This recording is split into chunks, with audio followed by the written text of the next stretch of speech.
नमस्कार प्यारे बच्चों, मैं राजेंद्र कुमार प्रजापति। आप सभी का ऑनलाइन पाठशाला में हार्दिक अभिनंदन है।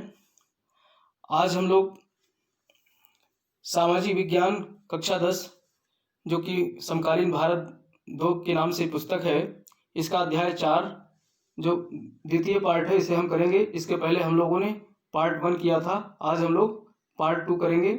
इसको हम 3 पार्ट में पूरा करेंगे, तो आज हम पार्ट 2 करेंगे। तो पार्ट 2 में हम लोग अभी तक जो देखा था उसके बारे में थोड़ा सा समझ लेंगे, क्या क्या हम लोगों ने अभी समझा है। और अभी हम जो है पार्ट 2 करने वाले हैं। तो इस पार्ट 2 इसके पहले हम लोगों ने पार्ट 1 में हमने भारत में कृषि के प्रकार, शस्य प्रारूप और प्रमुख फसलें, इन 3 चीज़ों का हम लोगों ने अध्ययन किया था। और अभी भी फसलों में कुछ चीज़ें रह गई हैं, जैसे कि जो है आपका रेशेदार फसल है और बागानी फसल है, इनके बारे में भी अध्ययन करेंगे। और इसके अलावा कृषि में प्रौद्योगिकी और संस्थागत सुधार, कृषि की राष्ट्रीय अर्थव्यवस्था, रोजगार और उत्पादन में योगदान, और खाद्य सुरक्षा, वैश्वीकरण का कृषि पर प्रभाव, ये सब हम अगले खंड में करेंगे। तो चलिए हम लोग शुरू करते हैं। पार्ट 2 कृषि एग्रीकल्चर पार्ट 2 कक्षा 10 सामाजिक विज्ञान समकालीन भारत 2 पुस्तक, ठीक है। तो इसके पहले हम देख लेते हैं कि हमने जो है कुछ चीज़ें समझी थी, तो उनकी थोड़ा सा ब्रीफ में हम पुनरावृत्ति कर लेते हैं। जैसे कि हमने कृषि के प्रकार में सबसे प्रमुख चीज़ें हमने देखी थी, कर्तन और दहन कृषि। यहाँ से प्रश्न बच्चों अक्सर आते रहते हैं।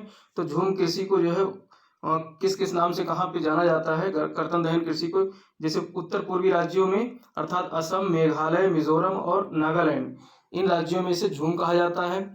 और दीपा जो है कहाँ कहा जाता है, तो छत्तीसगढ़ के बस्तर में इसे दीपा कहा जाता है। अंडमान निकोबार में भी दीपा कहा जाता है। और बेवर और दहिया जो है, ये मध्य प्रदेश में बेवर और दहिया कहा जाता है। किसको? कर्तन और दहन कृषि को। देखिए इसकी परिभाषा हम यहाँ पे नहीं बताएंगे, हमने पिछले वीडियो में इसकी चर्चा की थी। तो आप लोग उस डिस्क्रिप्शन बॉक्स में इसका वीडियो लिंक दिया है, वहाँ से आप इसके प्रथम पार्ट को देख सकते हैं। और पोडू और पेंडा जो है आंध्र प्रदेश में कहा जाता है। और पामाडावी और कोमान बरिंगा, ये सब उड़ीसा में, इसके कई नाम है, पामाडावी, कोमान, बरिंगा, ये सब उड़ीसा में कहा जाता है। और कुमारी जो कि पश्चिमी घाट, मैंने बताया था कि जो तमिलनाडु वाला हिस्सा है जहाँ पे कन्याकुमारी है, तो उसी से मिलता जुलता इसका नाम है कुमारी। तो पश्चिमी घाट पे इसको कुमारी कहा जाता है। और वालरे या वाल्टरे जो है, ये दक्षिण पूर्वी राजस्थान में कहा जाता है। झारखंड में कुरुबा कहते हैं। झारखंड में क्या कहते हैं? कुरुबा, याद रखना, ठीक है। और खिल जो है हिमालय क्षेत्र में, यानी खिल आ जाएगा प्रश्न की खिल क्या चीज है, तो खिल एक झूमिंग कृषि है या फिर जो है कर्तन दहन कृषि है, जो हिमालय क्षेत्र में खिल के नाम से जानी जाती है। अब हम कुछ वैश्विक नाम जान ले कर्तन और दहन कृषि को, हमने पढ़ा था, उसका हम रिवाइज कर देते हैं। जैसे मैक्सिको और मध्य अमेरिका में इसको मिल्पा कहते हैं, और वेनेजुएला में कोनुकू कहते हैं, ब्राजील में इसे रोका कहते हैं, और मध्य अफ्रीका में इसे मसोले कहते हैं, और इंडोनेशिया में लदान कहते हैं, और वियतनाम में इसे रे कहते हैं। तो इस तरीके से आप इसे ध्यान रखना। और हमने कुछ महत्वपूर्ण जो है यहाँ से बहुत प्रश्न आते हैं, पर कंपटीशन में भी आते रहते हैं, और आपकी परीक्षा में भी बोर्ड में आने की संभावना है। तो यहाँ पर आपको जो है रबी और खरीफ फसलों को पहचानने की जो है जरूरत है। यहाँ से प्रश्न अक्सर आते रहते हैं बोर्ड परीक्षा में। तो गेहूं रबी की फसल है। जौ, मटर, चना और सरसों, याद रखना ये किसकी फसल है? रबी की, जो कि अक्टूबर नवंबर में बोई जाती है और अप्रैल जून में काट ली जाती है। तो अभी जो सीजन चल रहा है, रबी फसल को बोने का सीजन चल रहा है, तो इसमें आलू भी बोई जाती है अक्टूबर नवंबर के महीने में। तो ये आलू भी किसकी फसल है? रबी की फसल है, ठीक है। और मटर मुख्य रूप से याद रखना, मटर। और खरीफ फसल की अगर बात करें तो मानसून के आगमन के समय बोई जाती है, और सितंबर अक्टूबर में इसे काट लिया जाता है। इसमें मुख्य रूप से चावल, मक्का, देखिए मक्का तो दोनों रबी और खरीफ दोनों की फसल है। ऐसा ऑप्शन आ जाए कि निम्न में से कौन सी फसल जो है खरीफ और रबी की दोनों की है, तो मक्का है, लेकिन मुख्य रूप से ये मक्का जो है खरीफ की फसल है, ठीक है। और इसके अलावा ज्वार, बाजरा, तूर, ज्वार और बाजरा भी खरीफ की फसल है। तूर यानी अरहर की दाल भी जो है खरीफ की फसल है। इसके अलावा मूंग, उड़द, ये भी खरीफ की फसल है। और कपास, देखिए बहुत महत्वपूर्ण जो है फैक्ट है, कपास, जूट, मूंगफली, सोयाबीन, ये सब खरीफ की फसल है। तो ये हमने रिकॉल किया है। अब हम लोग शुरू करते हैं खाद्यान्नों के अलावा अन्य खाद्य फसलें। इसके पहले हम लोगों ने खाद्यान्न फसलें देखी थी, गेहूं, चावल, इनका मोटे अनाज, दालें, इनका हमने अध्ययन किया था। तो अब खाद्यान्न के अलावा, यानी खाद्यान्न के अलावा ऐसे फसल जो सिर्फ जो है उसको मतलब खाद्य पदार्थ के रूप में इस्तेमाल नहीं किया जाता है, जैसे गन्ना है, तो गन्ने का चीनी बनाया जाता है, गुड़ बनाया जाता है, ठीक है। तो इसलिए जो है गन्ना एक अखाद्य फसल है।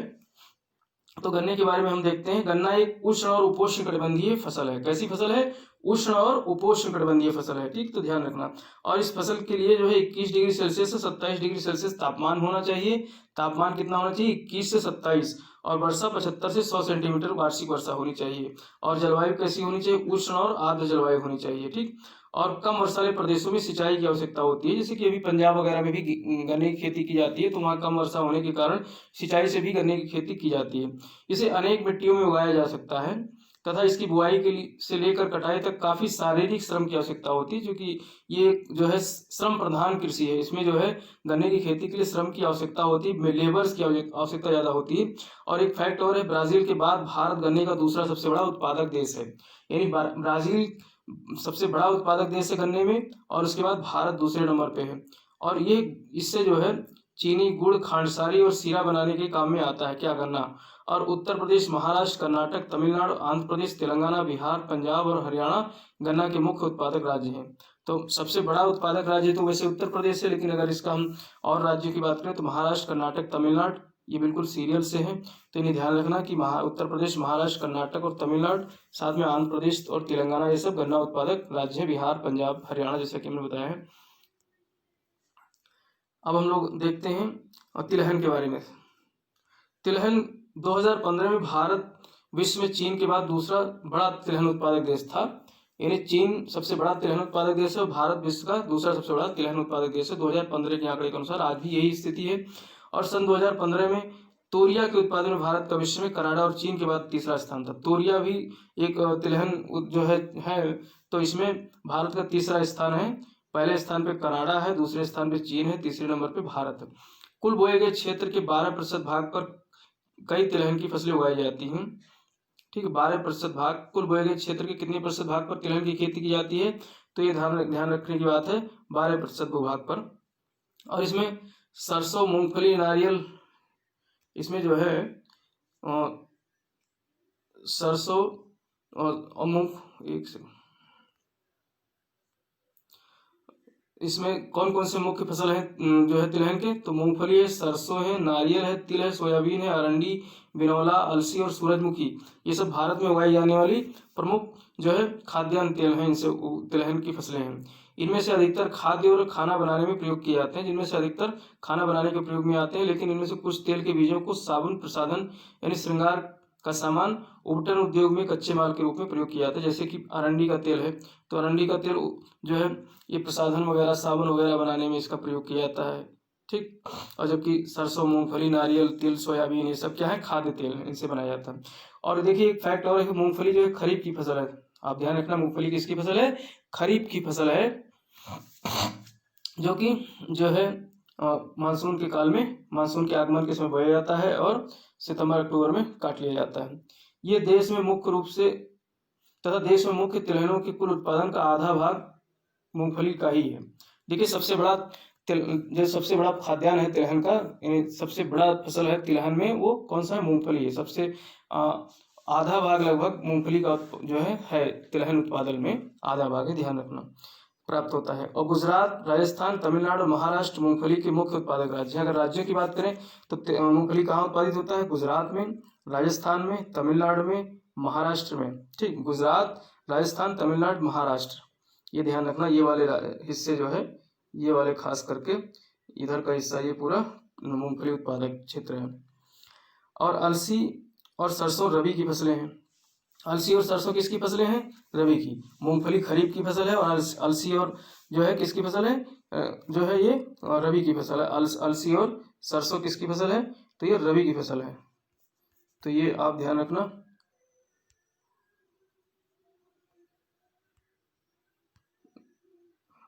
एक सेकंड, अब हम लोग देखेंगे और तिल जो है उत्तरी भारत में खरीफ की फसल है। तिल उत्तरी भारत में खरीफ की फसल है और दक्षिणी भारत में रबी की फसल है। देखिए ये भी बहुत महत्वपूर्ण फैक्ट है। तिल उत्तर भारत में खरीफ के सीजन में उगाया जाता है, खरीफ में यानी मानसून के आगमन के समय तिल को बोया जाता है। और जबकि दक्षिण भारत में इसे जो है अक्टूबर नवंबर में बोया जाता है रबी की फसल में। और अरंडी खरीफ और रबी दोनों ही फसलें हैं, ऋतु में बोया जाते हैं। अरंडी जो है खरीफ और रबी दोनों में बोया जाता है, जैसे कि मक्का खरीफ और रबी दोनों में बोया जाता है, इसी प्रकार से अरंडी भी दोनों में बोया जाता है।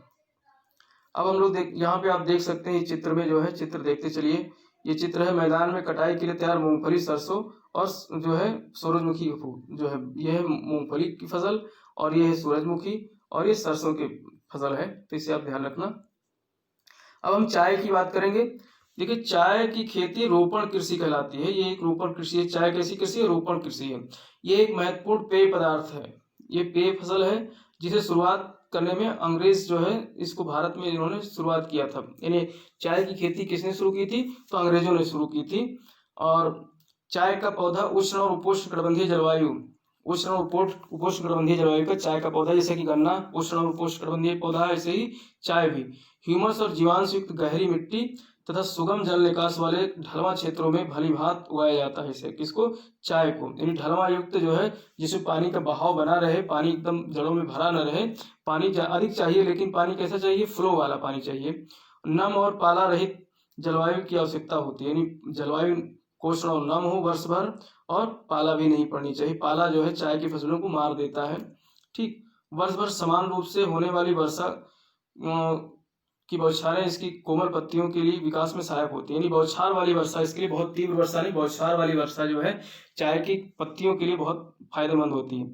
चाय एक श्रम सघन उद्योग है, ये भी एक श्रम सघन उद्योग है, ध्यान रखना है। इसके लिए प्रचुर मात्रा में सस्ता और कुशल श्रम चाहिए जो है। देखिए, औरतें ज्यादातर इसमें लगाई जाती हैं क्योंकि सस्ते श्रमिक और औरतें ही मिल पाती हैं, और औरतों के नाजुक हाथ जो है कोमल कोमल पत्तियों को चुनने में बहुत ही माहिर होती हैं, इसलिए औरतों को इसमें लगाया जाता है चाय के उद्योग में। इसकी ताजगी बनाए रखने के लिए चाय की पत्तियां बागान में ही संसाधित की जाती हैं। यानी चाय की पत्तियों को सुखा तोड़ करके और वहीं बागान में ही जो है संसाधित कर ली जाती हैं, क्योंकि इसके ट्रांसपोर्ट करने में चाय की पत्तियों की कोमलता खत्म हो जाती है, इसलिए वहीं पर प्रोसेस कर लिया जाता है। और देखिए, यहाँ मुख्य उत्पादक क्षेत्रों की अगर बात करें तो असम है, पश्चिम बंगाल के दार्जिलिंग और जलपाईगुड़ी और दार्जिलिंग पश्चिम बंगाल में, और असम में इनकी पहाड़ियों पर जो है चाय की खेती की जाती है। इसके अलावा तमिलनाडु और केरल में भी चाय की खेती की जाती है। इसके अलावा हिमाचल प्रदेश, उत्तराखंड, मेघालय, आंध्र प्रदेश और त्रिपुरा आदि राज्यों में भी चाय की खेती की जाती है। सन 2015 में भारत विश्व में चीन के बाद दूसरा सबसे बड़ा उत्पादक देश था। यानी चीन के बाद भारत दूसरा उत्पादक देश है। आप यहाँ पर देख सकते हैं चाय के जो है ढलवादार जमीन पर चाय की खेती की जा रही है। यहाँ पे देखिए महिला वर्कर लगी हुई हैं चाय की पत्तियों को चुनने के लिए। ठीक, तो दोस्तों, अगर आपको मेरे ये प्रयास पसंद आ रहा हो तो आप देखिए, मेरा एक चैनल है एनसीईआरटी विद राजेंद्र सर, जिसमें ये वीडियो अपलोड हो रहा है, जिसमें वीडियो आप देख रहे हैं, तो ये चैनल है। इस चैनल को अगर सब्सक्राइब नहीं किया तो अभी सब्सक्राइब कर लीजिए, दोस्तों को अपने शेयर कीजिए, और अगर हमारा ये वीडियो पसंद आता है तो लाइक तो जरूर बनता है, लाइक करिए। और इसके अलावा हमारा फीचर्ड चैनल है जिसमें बहुत सारे वीडियोज डले हैं, एनसीईआरटी के कई वीडियोज हैं 10th क्लास के भी, तो एकेडमिक ज्ञान सेतु है, इस पे आप जाइए, इसको सर्च कीजिए, देखिए ये लोगो है, और यहाँ पर आप 127-28 वीडियो देख सकते हैं। इसे सब्सक्राइब कीजिए, और यहाँ भी बहुत बेहतर वीडियोज आपको मिलेंगे, उसका लाभ उठाइए। अब हम लोग कॉफ़ी की बात करेंगे। तो देखिए, कॉफ़ी भी एक जो है फसल है। तो भारतीय कॉफ़ी अपनी गुणवत्ता के लिए विश्वविख्यात है, हमारे देश में अरेबिका किस्म की कॉफ़ी पैदा की जाती है। कैसी? अरेबिका किस्म की, जो कि यमन से लाई गई थी। कहाँ से लाई गई थी? ये यमन जो है एक मध्य जो है एशियाई देश है, जो पूर्व मध्य के देश है, जहाँ पर जो है सऊदी अरब वगैरह है, तो वो देश, वहाँ का देश है यमन, तो वहाँ से लाई गई थी। और इस किस्म की कॉफ़ी की विश्व भर में अधिक मांग है। अरेबिका किस्म की कॉफ़ी जो है भारत में उगाई जाती है, इसकी विश्व में बहुत मांग है। इसकी कृषि की शुरुआत बाबा बुदन पहाड़ियों से हुई थी। बाबा बुदन की पहाड़ियाँ जो कि भारत में है, सबसे पहले कहाँ पर जो है इसकी कृषि प्रारंभ की गई? तो बाबा बुदन की पहाड़ियों पर। और आज भी इसकी खेती नीलगिरी की पहाड़ियों के आसपास कर्नाटक, केरल और तमिलनाडु में की जाती है। अब देखिए, हम लोग बागवानी फसलों की बात करें। बागवानी फसलों में जो है सन 2015 में भारत का विश्व में फलों और सब्जियों के उत्पादन में चीन के बाद दूसरा स्थान था। आज भी इसका दूसरा स्थान है चीन के बाद, और तब भी था फल और सब्जी के उत्पादन में। और भारत उष्ण और शीतोष्ण कटिबंधीय दोनों ही प्रकार के फलों का उत्पादक देश है। क्योंकि भारत उष्ण और शीतोष्ण दोनों कटिबंध में आता है, इसलिए यहाँ पर दोनों कटिबंधों के फल और जो है सब्जियाँ उगाई जाती हैं। तो भारतीय फलों, जिनमें महाराष्ट्र, आंध्र प्रदेश, तेलंगाना, उत्तर प्रदेश और पश्चिमी बंगाल के आम, इन राज्यों के आम, और नागपुर और चेरापूंजी यानी मेघालय के संतरे, केरल और मिजोरम, महाराष्ट्र और तमिलनाडु के केले, तो उत्तर प्रदेश और बिहार की लीची, और मेघालय के अनानास, आंध्र प्रदेश, तेलंगाना और महाराष्ट्र के अंगूर तथा हिमाचल और जम्मू कश्मीर के सेब, नाशपाती, खुबानी और अखरोट विश्व भर में बहुत इनकी मांग है। आप इसको वीडियो को पॉज करके इसे आप देख लीजिए, पढ़ लीजिए, समझ लीजिए, ये बहुत महत्वपूर्ण जो है फैक्ट है यहाँ पर। और भारत का मटर, फूल गोभी, प्याज और बंद गोभी, टमाटर, बैगन और आलू के उत्पादन में प्रमुख स्थान है। देखिए विश्व में भारत जो है मटर उत्पादन में, फूल गोभी उत्पादन में, प्याज उत्पादन में, बंद गोभी उत्पादन में, टमाटर, बैगन, आलू इस सब उत्पादन में प्रमुख स्थान रखता है। आप देख सकते हैं यहाँ पर चित्र में जो है ये अखरोट का उत्पादन हो रहा है या सेब तोड़े जा रहे हैं, इसमें ये अनार की खेती हो रही है और यहाँ सब्जियों की कृषि की जो है आप ये देख सकते हैं। तो इस तरीके से ये जो है सब बागानी फसलों की। अब अखाद्य फसलें यानी जिनका किसी प्रकार से खाद्य इनका उपयोग नहीं होता है खाने में, जैसे कि रबड़। तो रबड़ एक इंडस्ट्रियल संश्लिष्ट पदार्थ है। तो रबड़ भूमध्य रेखीय क्षेत्र की फसल है। कहाँ की क्षेत्र फसल है? भूमध्य रेखीय, परंतु विशेष परिस्थितियों में उष्ण और उपोष्ण क्षेत्रों में भी इसे उगाया जाता है। अब भारत तो भूमध्य रेखा में आता नहीं है, भारत में रबड़ की खेती की जाती है, तो यानी इसे विशेष परिस्थितियों में उष्ण और उपोष्ण क्षेत्रों में भी उगाया जाता है। इसको 200 सेंटीमीटर से अधिक वर्षा और 25 सेल्सियस से अधिक तापमान वाली नमी और आर्द्र जलवायु की आवश्यकता होती है। देखिए रबड़, अब प्रश्न यहाँ पे बनेगा, रबड़ जो है भारत का मूल पौधा है? तो बिल्कुल नहीं है रबड़ भारत का मूल पौधा, क्योंकि ये भूमध्य रेखीय क्षेत्र का पौधा है, तो रबड़ यहाँ का नहीं है। तो इसलिए जो है आप इसमें कंफ्यूज नहीं होना। और ये इसको विशेष परिस्थितियों में भारत जैसे उष्ण और उपोष्ण कटिबंधीय क्षेत्रों में उगाया जाता है।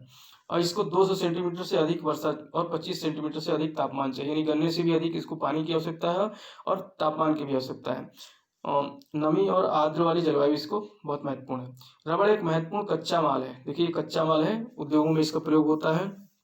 इसे मुख्य रूप से केरल, तमिलनाडु, कर्नाटक, अंडमान निकोबार द्वीप समूह और मेघालय के गारो पहाड़ियों में उगाया जाता है। कहाँ पे? गारो पहाड़ियों में, मेघालय में या फिर तमिलनाडु, कर्नाटक, केरल राज्यों में इसे उगाया जाता है।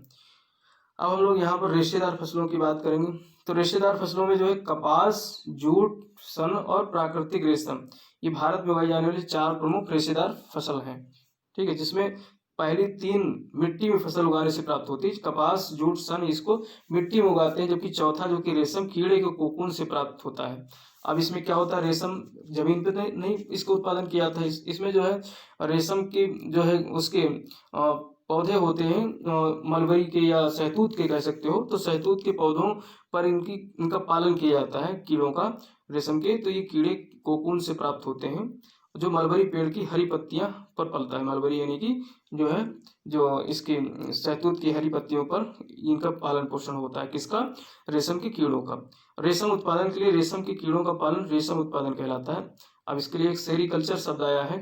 सेरीकल्चर किससे संबंधित है? तो रेशम के कीड़ों के पालन से संबंधित, उत्पादन से संबंधित सेरीकल्चर है। अब हम बात करेंगे कपास की।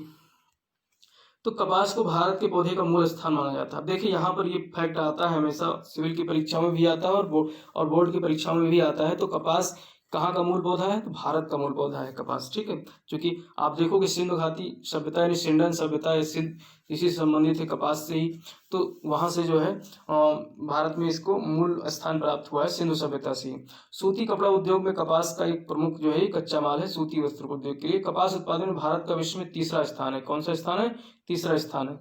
दक्कन पठार के शुष्कर भागों में काली मिट्टी कपास उत्पादन के लिए उपयुक्त मानी जाती है।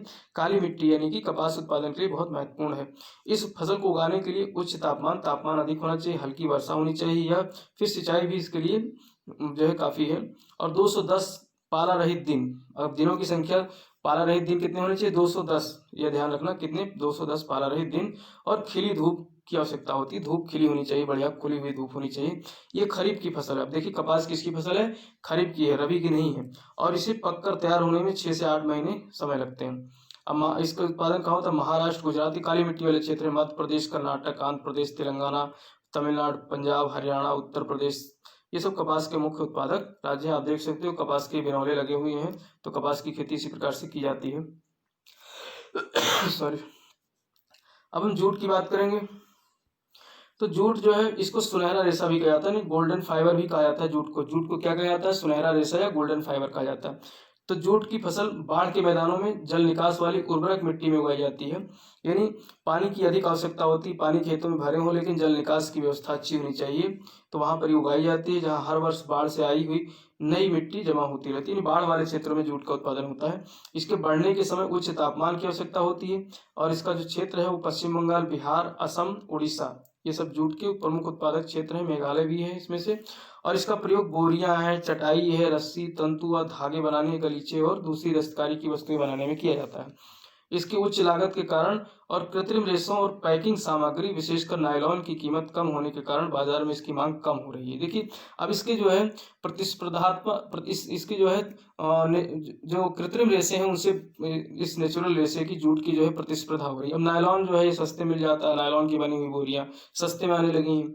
आपने देखा होगा जो है जो कट्टे होते हैं नायलॉन वाले वो सस्ते मिलते हैं जूट की बोरियों की अपेक्षा, और भारी भी होता है। जूट की बोरियां हैवी होती हैं, भारी होती हैं, तो इसलिए जो है इसको कड़ी प्रतिस्पर्धा करनी झेलनी पड़ रही है इस समय। आप देख सकते हो किस तरीके से जलमग्न क्षेत्र में जो है ये जूट का फसल लगा हुआ है। और देखिए यहाँ पर ये इसके जो है रेशे निकाले गए हैं, तो ये गोल्डन फाइबर रेशे हैं, किस तरीके से सुनहरी रेशे हैं, इसलिए इसको गोल्डन फाइबर रेशा भी कहा जाता है। अब हम बात करेंगे प्रौद्योगिकी और संस्थागत सुधार। प्रौद्योगिकी और संस्थागत सुधार, जैसा कि पहले बताया गया है कि भारत में कृषि हजारों वर्षों से की जा रही है, यानी यहाँ पर हम टेक्नोलॉजी की बात करेंगे और कुछ जो है इंस्टीट्यूशनल रिफॉर्म जो हुए हैं भारत में, जैसे कि जोतबंदी, खेतबंदी, हदबंदी, ये सब, तो इसकी हम चर्चा करेंगे। तो भारत में कृषि हजारों वर्षों से की जा रही, बहुत हजारों वर्षों से, इस सिंधु सभ्यता में भी इसकी अवशेष पाए गए हैं चावल वगैरह की खेती के।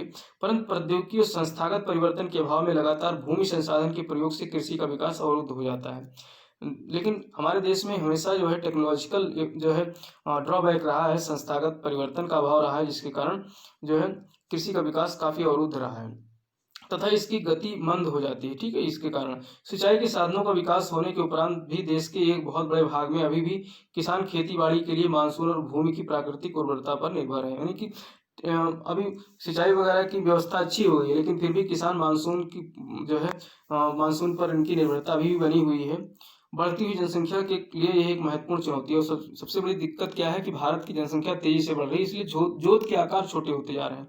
60% से भी अधिक लोगों को आजीविका प्रदान करने वाली कृषि में कुछ गंभीर तकनीकी और संस्थागत सुधार लाने की आवश्यकता है। यानी लगभग 60% से भी अधिक लोग जो है प्रत्यक्ष अप्रत्यक्ष रूप से कृषि से जुड़े हुए हैं, जिनसे आजीविका प्राप्त करते हैं। तो इसमें जो है तकनीकी और संस्थागत सुधार लाने की बहुत आवश्यकता है। स्वतंत्रता के पश्चात देश में संस्थागत सुधार करने के लिए जोतों की चकबंदी की गई, यानी खेतों की चकबंदी की गई। मतलब लोगों के चक फैले हुए थे, इधर उधर खेत बिखरे हुए थे, तो उनको इकट्ठा करने के लिए क्या किया जाता है, चकबंदी की जाती है। तो ये कब किया गया, स्वतंत्रता के बाद ही किया गया। और सहकारिता तथा जमींदारी आज समाप्त करने को प्राथमिकता दी गई और जमींदारी वगैरह को समाप्त कर दी गई। भाई जमींदारी में क्या होता था, एक व्यक्ति होता था जो सभी जमीन का मालिक होता था गाँव के क्षेत्र के, तो इस चीज को खत्म करने की व्यवस्था की गई आजादी के बाद। और प्रथम पंचवर्षीय योजना में भूमि सुधार मुख्य लक्ष्य था, और भूमि सुधार जो है प्रथम पंचवर्षीय योजना का प्रमुख लक्ष्य था। भूमि पर पुश्तैनी अधिकार के कारण यह टुकड़ों में बढ़ती जा रही है। देखिए पुश्तैनी अधिकार भूमि पर रहता है, जैसे अब किसी बाप के 4 बेटे हैं, मैंने बताया था पिछले वीडियो में, तो उनमें भूमि जो है टुकड़ों में बट जाती है, तो इसकी वजह से भूमि पर दबाव बढ़ता जा रहा है, जिसकी चकबंदी करना अनिवार्य है। इसलिए बंटवारा हुआ तो किसी खेत फ्रेगमेंटेड खेत हो जाते हैं, किसी के 2 खेत उधर है, 3 खेत उधर है, तो इस तरीके से इसलिए चकबंदी की फिर से आवश्यकता है। तो भूमि सुधार के कानून तो बने, परंतु इनके लागू करने में ढील गई। कानून तो बनाए गए हदबंदी चकबंदी की, लेकिन इनके लागू करने में बहुत ढिलाई दी गई। तो ये 1960 और 70 के दशकों में जो है भारत सरकार ने कई प्रकार की कृषि सुधारों की शुरुआत की। कब, 1960 और 70 के दशक में। और इसमें जैसे कि पैकेज टेक्नोलॉजी पर आधारित हरित क्रांति, श्वेत क्रांति, ये सब ऑपरेशन फ्लड वगैरह इसी समय आई 60 और 70 के दशक में, जैसे कृषि सुधार रणनीतियां आरंभ की गई, परंतु इसके विकास कुछ क्षेत्रों तक ही सीमित रहे। जैसे हरित क्रांति आई तो पश्चिमी भारत का क्षेत्र जो है विकसित हुआ, पंजाब, हरियाणा, पश्चिमी उत्तर प्रदेश। इसलिए 1980 और 90 के दशक में व्यापक भूमि विकास कार्यक्रम शुरू किया गया। तो अब जब इसके ड्रॉबैक आने लगे हरित क्रांति और श्वेत क्रांति के, तो बाद में क्या शुरू किया गया, इंटीग्रेटेड लैंड डेवलपमेंट प्रोग्राम शुरू किया गया, यानी व्यापक भूमि विकास कार्यक्रम शुरू किया गया। कब, 1980 तथा 1990 के दशक में, जो संस्थागत और तकनीकी सुधारों पर आधारित था। ये किस पे आधारित थी, संस्थागत और तकनीकी सुधारों पर, यानी कि अब तकनीकी ज्ञान को बढ़ावा दिया जाने लगा, संस्थानों की अब अहमियता बढ़ती जा रही है। इस दिशा में उठाए गए कुछ महत्वपूर्ण कदमों में सूखा, बाढ़, चक्रवात, आग, बीमारी के लिए फसल बीमा के प्रावधान और किसानों को कम दर पर ऋण सुविधाएं प्रदान करने के लिए ग्रामीण बैंकों, सहकारी समिति और बैंकों की स्थापना सम्मिलित थी। देखिए संस्थागत सुधार क्या है, संस्थागत सुधार में जो है अब किसानों को जो है सस्ते में ऋण देना, तो इसके लिए ग्रामीण बैंकों की स्थापना करना, ये सब इसी दौरान स्थापित किए गए। आपने नाबार्ड सुना होगा जो 1980 में आया, तो ये सब संस्थागत सुधार के ही कारण परिणाम स्वरूप आए। और इसके अलावा जो है किसानों को कुछ फसल बीमा भी देना। भाई किसान फसल क्यों उपजाएंगे, अगर बाढ़ और जो है चक्रवात और तूफान आते रहेंगे अक्सर जो है, तो फसल उनकी बर्बाद होगी। तो किसानों को जो है इससे बचाने के लिए उनको फसल बीमा का प्रावधान किया गया। तो ये सब कैसे हैं, संस्थागत सुधार किए गए। और किसानों के लाभ के लिए भारत सरकार ने किसान क्रेडिट कार्ड, केसीसी और व्यक्तिगत दुर्घटना बीमा योजना यानी PAIS की भी शुरुआत की। इसके अलावा आकाशवाणी और दूरदर्शन पर किसानों के लिए मौसम की जानकारी के बुलेटिन और कृषि कार्यक्रम प्रसारित किए जाते हैं। आप देख सकते हो जो है टेलीविजन पर जो है कृषि पर परिचर्चा से संबंधित मौसम की जानकारी, ये सब जो है इसके लिए अलग से चैनल है, DD नेशनल पे DD कृषि, ये सब प्रसारित होते रहते हैं। और किसानों को बिचौलियों और दलालों से के शोषण से बचाने के लिए न्यूनतम सहायता मूल्य और कुछ महत्वपूर्ण फसलों के लाभदायक खरीद मूल्यों की सरकार घोषणा भी करती है, जैसे जिसे MSP कहते हैं ना, मिनिमम सपोर्ट प्राइस जो है न्यूनतम समर्थन मूल्य। तो इसके आधार पर जो है किसान से सरकार जो है फसल को खरीदती है, उपज को खरीदती है, कि जिससे कि किसानों को घाटा ना हो। ठीक है, अब हम लोग यहाँ पर एक भूदान और ग्रामदान आंदोलन को देखेंगे। भूदान और ग्रामदान आंदोलन क्या है, तो देखिए भूदान का मतलब होता है जमीन का दान करना, और ग्रामदान मतलब गांव का ही दान करना। तो इससे विनोबा भावे जी जुड़े हुए हैं, तो इसे देखते हैं। महात्मा गांधी ने विनोबा भावे, जिन्होंने उनके सत्याग्रह में सबसे निष्ठावान सत्याग्रही की तरह भाग लिया था, तो विनोबा भावे गांधी जी के सत्याग्रह में भाग लिए थे, उनको अपना आध्यात्मिक उत्तराधिकारी घोषित किया। यहाँ पर एक प्रश्न बनता है कि गांधी जी ने अपना आध्यात्मिक उत्तराधिकारी किसे घोषित किया, तो विनोबा भावे को। तो उनकी गांधी जी के ग्राम स्वराज अवधारणा में गहरी आस्था थी, और गांधी जी की अवधारणा क्या थी, ग्राम स्वराज की। तो उसे आगे बढ़ाते हुए गांधी जी की शहादत के बाद उनके संदेश को लोगों तक पहुंचाने के लिए विनोबा भावे ने लगभग पूरे देश की पदयात्रा की। एक बार जब वे आंध्र प्रदेश के पोचमपल्ली गांव में भाषण दे रहे थे, तो कुछ भूमिहीन गरीब ग्रामीणों ने उनसे अपने आर्थिक भरण पोषण के लिए कुछ भूमि मांगी। अब इन्होंने, चूंकि भूमि तो पूंजीपतियों के पास थी, तो फिर गरीब ग्रामीणों ने इनसे भूमि की मांग की। तो विनोबा भावे ने उनसे तुरंत कोई वादा तो नहीं किया, लेकिन उनको आश्वासन दिया कि यदि वे सहकारी खेती करें तो भारत सरकार से बात करके उनके लिए जमीन मुहैया कराएंगे, यानी सहकारी कृषि, यानी आपस में जो है मिल बांट करके खेती करने की। तो अचानक श्री रामचंद्र रेड्डी उठ खड़े हुए और उन्होंने 80 भूमिहीन ग्रामीणों को 80 एकड़ जमीन बांटने की पेशकश। तो उसी दौरान जनसभा में जो है एक व्यक्ति थे जिनका नाम था श्री रामचंद्र रेड्डी, वो उठकर बोले कि हम 80 भूमिहीन ग्रामीणों को 80 एकड़ जमीन देंगे। ठीक है, तो इसी प्रथा को क्या कहा गया, भूदान। बाद में विनोबा भावे ने यात्राएं की और अपना यह विचार पूरे देश में फैलाया। अब इस विचार को पूरे देश में फैलाया। श्री रामचंद्र रेड्डी की तरह के लोग उठे, बाहर आए, अपनी जमींदारी से निकले और लोगों को अपनी जमीन बांट करके उनको आर्थिक मदद करें। तो ऐसा इन्होंने भूदान आंदोलन चला करके पूरे गांव में फैलाया, पूरे क्षेत्र में, पूरे देश में फैलाया। कुछ जमींदारों ने तो, जो अनेक गांवों के मालिक थे, भूमिहीनों को पूरा गांव देने की पेशकश की, और कुछ जमींदार जो गांवों के मालिक थे तो उन्होंने गांव भी देने की पेशकश की। इसे ही ग्रामदान कहा गया। ठीक, परंतु कुछ जमींदारों ने तो भूमि सीमा कानून से बचने के लिए अपनी भूमि का हिस्सा दान किया। अब इस समय जो है कानून भी लग गया था, भूमि सीमा कानून बने थे, तो इनसे बचने के लिए भी कुछ लोग दान देने लगे, भूमि दान देने लगे। विनोबा भावे शुरू किए गए इस भूदान आंदोलन, ग्राम आंदोलन को रक्तहीन क्रांति कहा जाता है। अब यहाँ प्रश्न बनेगा, रक्तहीन क्रांति किसे कहा जाता है, तो विनोबा भावे द्वारा शुरू किए गए भूदान और ग्रामदान आंदोलन को क्या कहा जाता है, रक्तहीन क्रांति भी कहा जाता है। तो इस तरीके से हमारा ये यहाँ पर जो है ये सारे चीज़ें हम लोगों ने यहाँ पर समझ लिया। अब कुछ प्रश्न हैं, उन प्रश्नों को हम लोग समझे उससे पहले देख लेते हैं हमने अब तक क्या क्या सीखा। तो हमने यहाँ पर अब तक जो है सभी फसलों के बारे में जो है उनके प्रकार देखे, कौन कौन से फसलों के प्रकार हैं, और फसलों में रबी और खरीफ जायद फसलों को देखा पहले वीडियो में। इसके अलावा हमने जो है कुछ खाद्यान्न और अखाद्यान्न फसलों के बारे में देखा, और कुछ जो है गन्ना और कपास, इन फसलों की जो है भौगोलिक दशाएँ, इनके उत्पादन के बारे में समझा, किस क्षेत्र में इसका उत्पादन होता है। इसके अलावा हमने जो है यहाँ पर पेय पदार्थ जैसे कॉफ़ी कप और जो है चाय जैसे फसलों का भी अध्ययन किया। तो अब हम लोग यहाँ अध्ययन करेंगे, कुछ प्रश्न हैं, इसका हम लोग यहाँ पर जो है होमवर्क के रूप में से आपको देकर जा रहे हैं, इन्हें आपको करना है। तो इसमें पहला प्रश्न है, भारत में तिलहन के कुल उत्पादन में लगभग आधा भाग किस फसल से प्राप्त होता है। तो पहला ऑप्शन है सरसों, दूसरा मूंगफली, तीसरा तिल और चौथा सोयाबीन। तो इसमें से कौन सा सही, इस पर आपको टिक करना है। दूसरा प्रश्न है, भारत में चाय की कृषि प्रारंभ करने वाले यूरोपीय थे, कौन यूरोपीय थे? अंग्रेज, पुर्तगाली, डच या फ्रांसीसी। और तीसरा प्रश्न है, गोल्डन फाइबर किस फसल को कहा जाता है? तो हमने जैसा कि अभी पढ़ा है, कपास, जूट, रेशम, मलमल किसको कहा जाता है, तो इसे आपको करना है। और एक प्रश्न लिखने के लिए है 30 शब्दों में, भारत में रक्तहीन क्रांति किस आंदोलन को कहा जाता है, जैसा कि अभी भी हमने पढ़ा है। तो इस तरीके से यहाँ पर ये जो है हमारा दूसरा पार्ट खत्म होता है। तीसरा पार्ट लेकर के हम जल्द ही उपस्थित होंगे और उसी तीसरे पार्ट में इस चैप्टर को हम क्लोज करेंगे। तब तक के लिए आप लोग बने रहिए हमारे चैनल के साथ, और अगर अभी तक इसे सब्सक्राइब नहीं किया है तो सब्सक्राइब अवश्य कर लीजिए दोस्तों। सब्सक्राइब करेंगे तो आपको बहुत फायदा मिलेगा। और इसके अलावा मैंने बताया एक मेरा चैनल है ज्ञान एकेडमिक ज्ञान सेतु, उसे भी सब्सक्राइब कीजिए और वहाँ से आपको बहुत सारे वीडियोज मिलेंगे, एनसीईआरटी के तो मिलेंगे ही, और कंपटीशन के भी वीडियोज वहाँ से आपको प्राप्त होंगे। और लाइक तो बनता ही है, और बेल आइकन को भी जरूर प्रेस कर लीजिए, जिससे कि आपको तुरंत मेरे वीडियो के जो है मैसेज प्राप्त हो जाएं। इसी के साथ जय हिंद, जय भारत।